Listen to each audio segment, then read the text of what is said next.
Hi everyone, it's Heather and I'm back with a new video. This week I'm going to be talking about the 9th Disney full-length feature animated film, and I'm getting better and better at saying that each time. And this film is going to be talking about Fun and Fancy Free, which came out in 1947. So we're still in the 40s and we're still in the package films. I believe this is the third to last one. I think there's two more after this, and then we get back into the actual full-length movies again, which is great, and I can't wait. This movie I actually have seen because I do remember when we were buying a bunch of like VHSs when I was growing up in the 90s. Disney had released a bunch of movies on VHS and tape and stuff, and this was one of the ones we got, and I think it came out like in 97, so I guess that would have been the 50th anniversary. And I was 12, so I saw it then. So I do remember watching it. I kind of don't remember. I'm actually not sure if it was the full movie or if it was just like the middle part and Mickey and the Beanstalk, but I'll get to that eventually. So it starts out with Jiminy Cricket. He comes back, and he's more or less the narrator of this story, but at the same time there's like multiple narrators of this movie, so honestly it's kind of like all over the place. It doesn't really flow very well, this movie. It kind of like there's a thing happens, another thing happens, and nothing's like really connected. I mean, Jiminy Cricket's in the entire film, but at the same time he kind of isn't. He just shows up at the beginning, sings this song, and then doesn't really have a whole lot to do throughout the rest of the movie because there's just a couple stories being told. So I just think it's funny. So the first thing I want to mention that Jiminy Cricket's singing this song about like being happy and like don't let your worries worry you, all that kind of thing. And then he's going through these headlines of the newspapers, and one of the newspapers says the ocean will gobble the earth. It's depressing, but also someone had to have had an idea that what's going on. So, I just think it's kind of crazy. In like the mid 40s, that was like in a film, and a children's or, animated film for everyone. So there's two different parts of this film. The first part is about Bongo, and Bongo's this little bear who's like a circus performer, and he's really good. But he gets like full meals a day and brush and has a bed to sleep in, but he's locked in a cage, so he's not happy. So I mean, I guess there's a reason. I guess if you're doing the same thing every day, you're gonna like lose your mind. But so he escapes out of the train, and then he goes off to live in the woods. And then he meets some other animals, and Chip and Dale are there, which I don't know if this is their first appearance, but I will look for that. But that's definitely them, the early iterations of Chip and Dale. So I think that was kind of cool. And there's just like a whole bunch of like fluffy filler. I don't want to call it not like intentionally fluffy, but fluffy filler with the animals. It's just kind of like, hey, he's like hanging out with the animals, so no real story is happening. I also want to not sure if Bongo's a kid or if he's like a very small bear. He's also, he's cute and everything.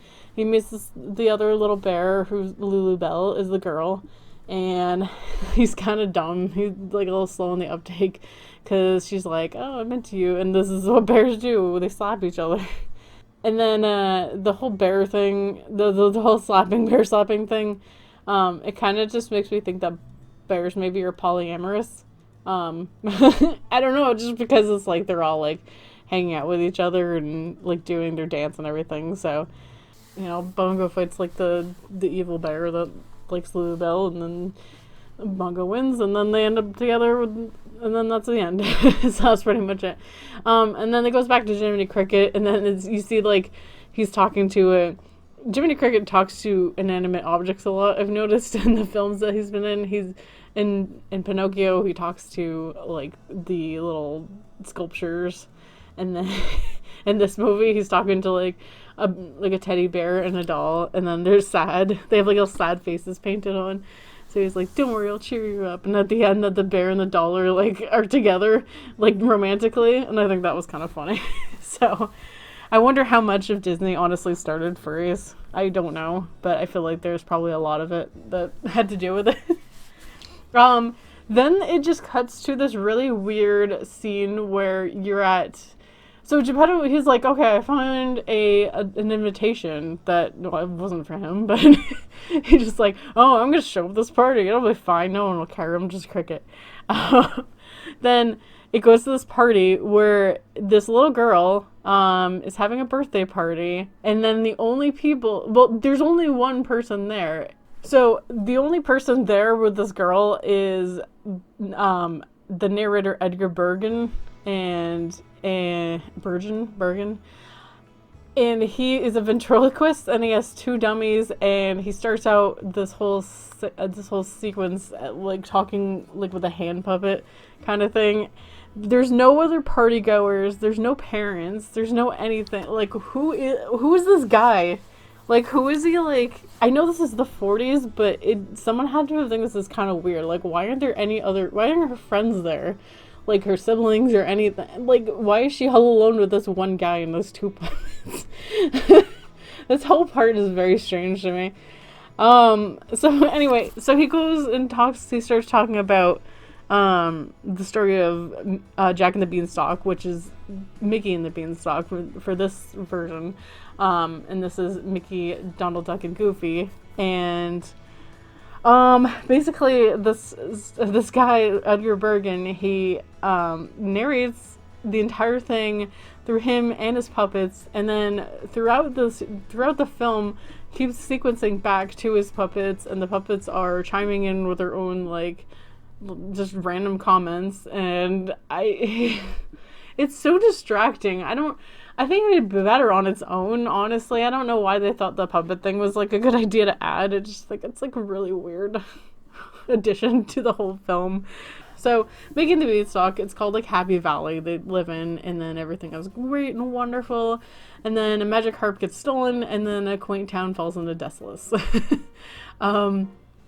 Basically, everything, they have a drought, everyone moves away, they have no food, and then they're starving, and then so Mickey goes to go trade, it's the regular story of Jack and the Beanstalk. He goes trades the cow for the magic beans, the magic beans grow, then they end up going up the beanstalk and then find the giant and da-da-da.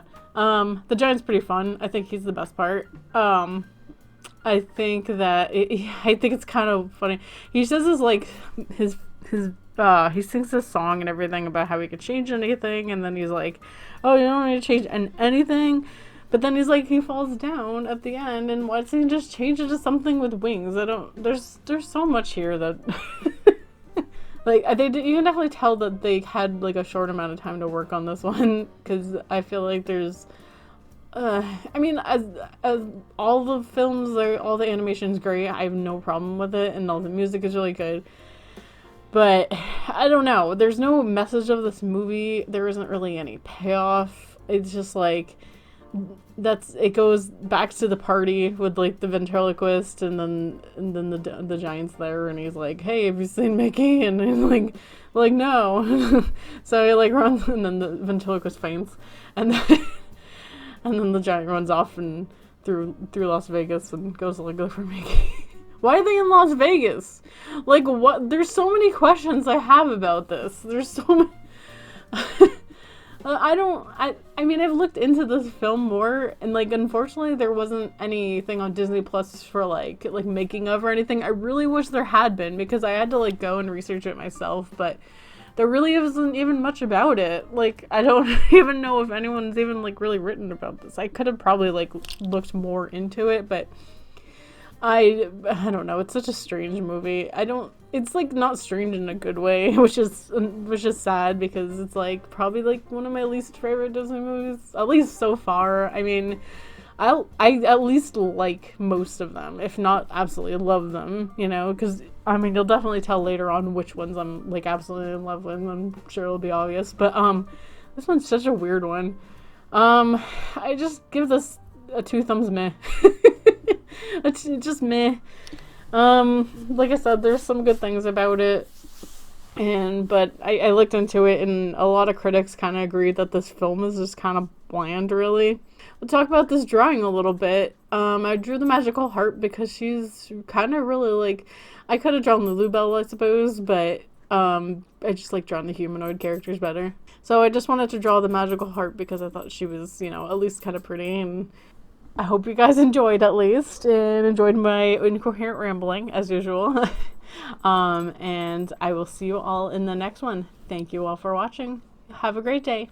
Bye, everyone.